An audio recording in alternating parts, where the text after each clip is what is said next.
Listen, being a student athlete is tough. This channel is the only channel that makes it easier. And today I want to get into losing the love for the game. I feel like it's a natural progression. The longer you play, the higher level of sport you play, you're going to hit that wall of losing the love for the game. And today I'm going to go over 10 ways that are classic potholes that will lead you to losing the love for the game. And not only am I going to go over 10 different ways, I also want to highlight them in a way that we can talk about what you can do about each one of those ways. So get your notepad ready. We're going to get this thing started off with number one. Number one, when you fall into the mindset of I'm going to get out, they say this all the time. Whatever you put into the game, you're going to get out of it. That's a lie. I'm just going to go ahead and tell you that's a lie. It sounds good for a brochure for somebody that doesn't know anything what they're talking about, okay? Once you've played enough basketball, let's go. Let's go. Start over. One more time, Bill. One more time. Being a student athlete is tough. This channel is the only channel that makes it easier. And today I want to talk about being a student athlete is tough. And this channel is the only channel that makes it that much easier. Today I want to talk about losing the love for the game. No matter what sport, if you play long enough at a high enough level, you're going to hit that wall of losing the love for that sport. It's natural. I don't want you to feel like you're a bad person or you're less of a competitor because you lost a love for the game. It ebbs and flows. It happens. It's in peaks and valleys. But in this video, I want to talk about 10 different ways that 10 different potholes that would lead you to losing the love. And then not only that, there's more. I'm going to tell you what you can do about those things as well to kind of get in front of it so you can get back on track if you decide to continue to play. Number one classic pothole that will lead you to losing the love for the game is falling into this mentality that I know you've heard a lot, and that is whatever you put into the game, you get out of it. I'm going to be the first one to tell you that's a lie, okay?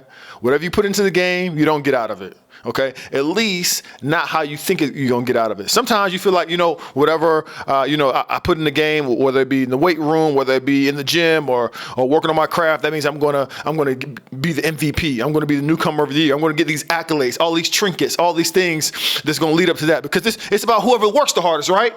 Wrong. And I feel like you need to know that early on because if you don't know that, you'll start holding on to a sport that's not holding on to you anymore. You'll start chasing after the validation of this sport and losing time on developing in other aspects of your life. True, what you put into it, you get out of it, but it may not be in the way that you want to get out of it. It may not be in accolades. It may not be in MVPs. It may not be in championships. It may not be in rings. It may not be in validation from that sport.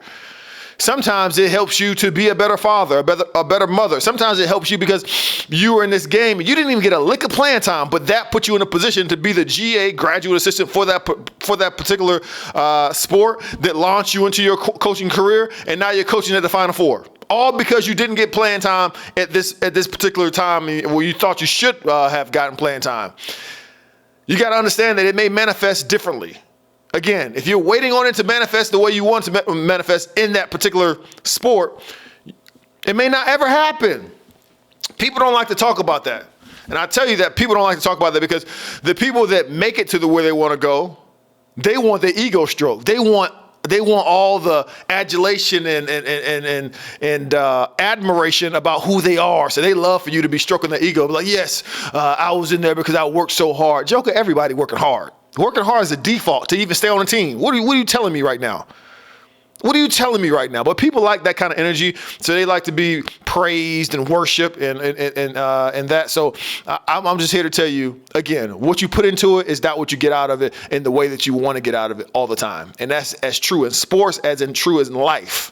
Whether it be your marriage, the girl you're dating, the guy you're dating, your job, the people that put the most into it, that doesn't mean they get the most out of it, okay? What you put in is not what I'm going to beat this horse to death. I'm stop talking about that. Let's get to number two. Number two, when someone fails to communicate, it allows them to imaginate. This is a classic pothole to fall into to lose the love for the game. When you don't communicate and you start judging people based off the gap of the communication that you didn't have, it's easy to get frustrated. It's easy to be like, I don't even want to be here. I don't even like this no more. I don't even want to be here anymore because they're not listening to me. But you're not talking. You're not talking. You're not letting them know what's going on. And I think a lot of people, they fall into this gap of feeling like, well, this is how I was raised, and this is just common sense. Nothing's common sense. And you're not gonna judge me, hold me accountable based off what happened in your household. That's goofy. Communicate. Be a big boy. Use your words. Be a big girl. Use your words. And let me know what's on your mind, and let's go from there. Then give me the opportunity to make my decision. And I say my as if I'm your coach, because a lot of times we don't communicate with our coaches, and then our coaches don't operate the way we say they should in our mind, and then we're mad about it. And then it's like you just check out mentally. Number 3, let's see. When you're not honest about what you're looking for. You hear this classic deal about a guy that wants to be the boyfriend of this girl, and is like, I'm going to be her friend first. I'm going to be nice to her. I'm going to do all these things. It's like, dude, just be honest with your intention.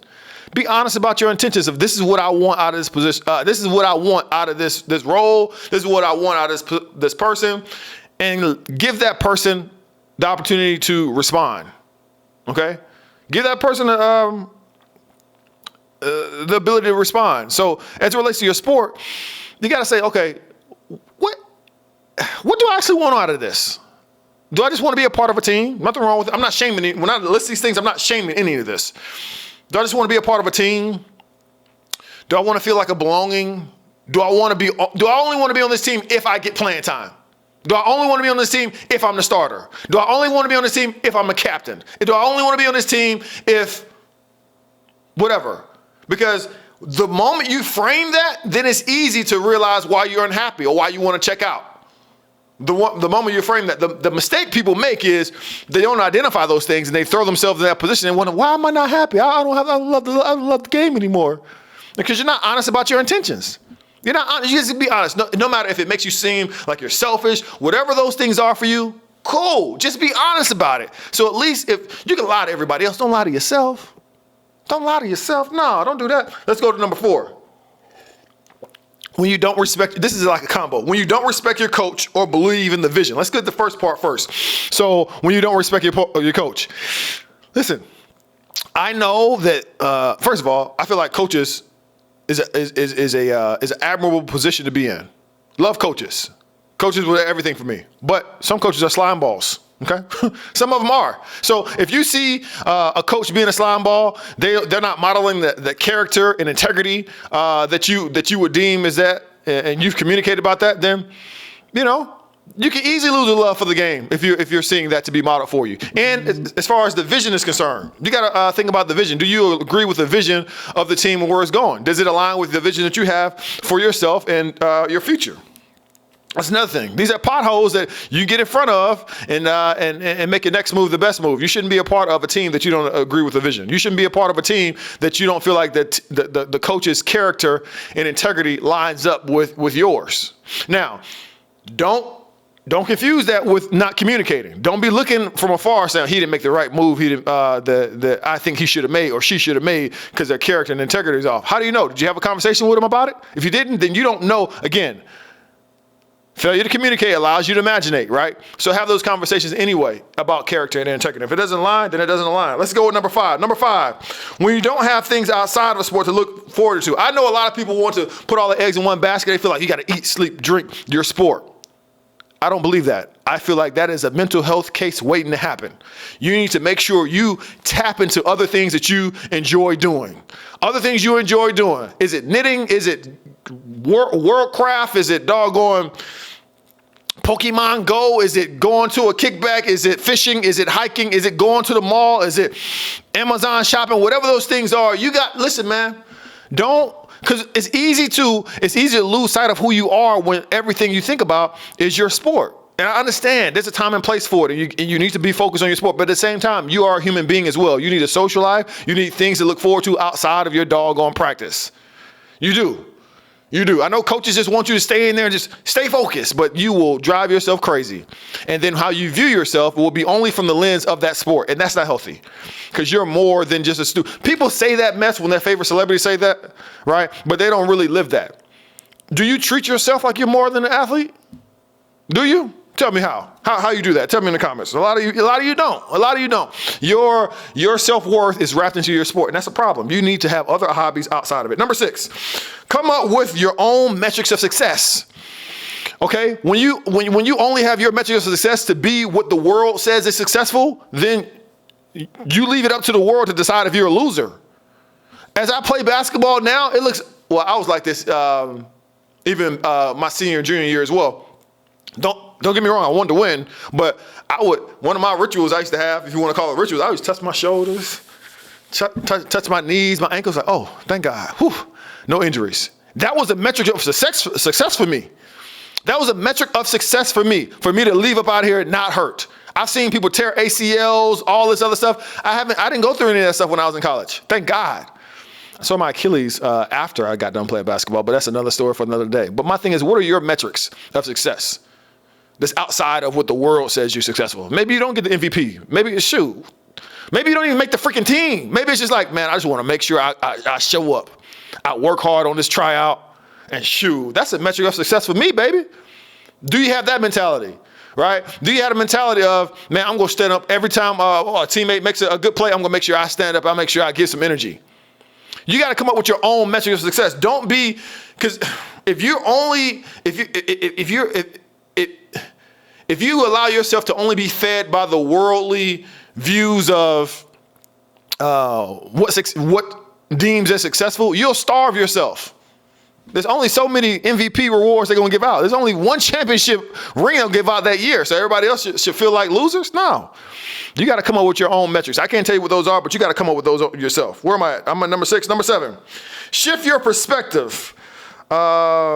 Shift your perspective on how you view the game. When you feel like you're losing love for the game, it's easy to look at all the things you don't like. And I hate this. This needs to be fixed. But before and after the game, I want you to tell me things that you love. Tell me things you enjoy about the game. What do you like about it? What do you like about it? Right? Because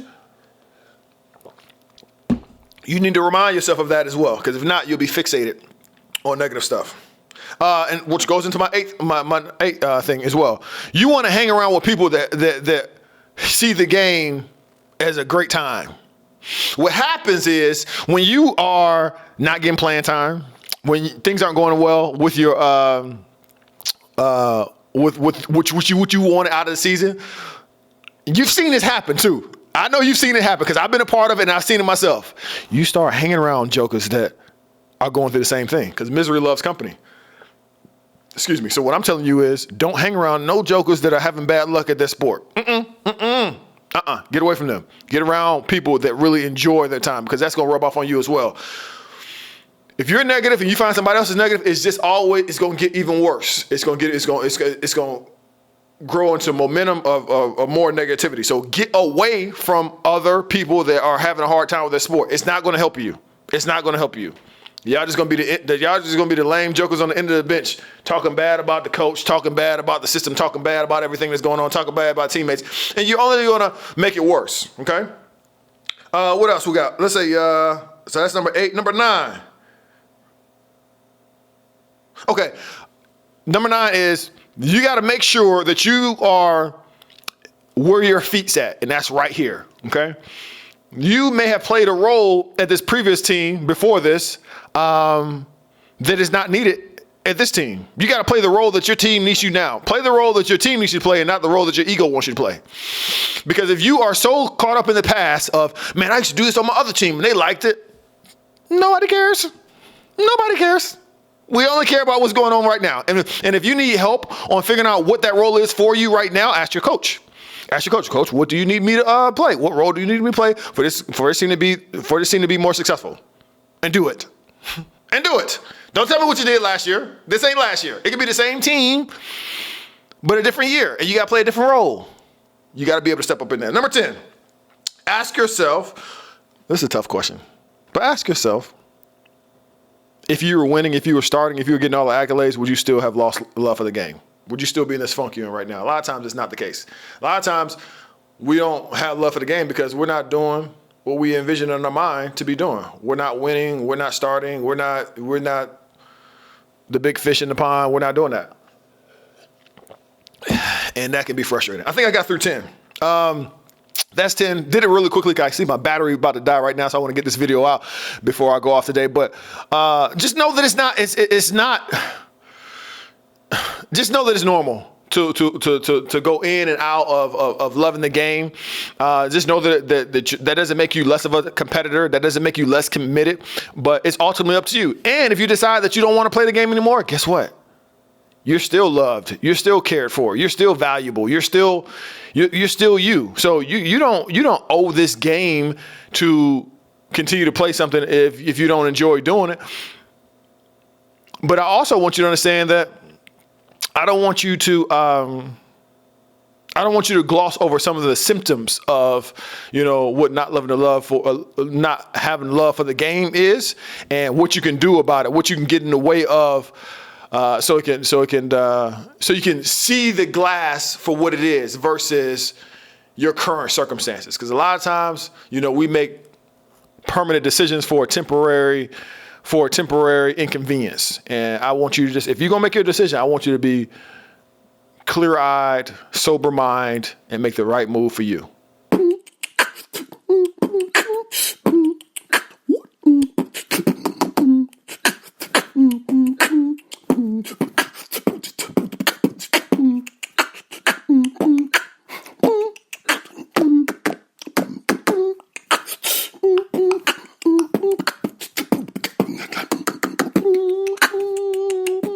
Hoop Loud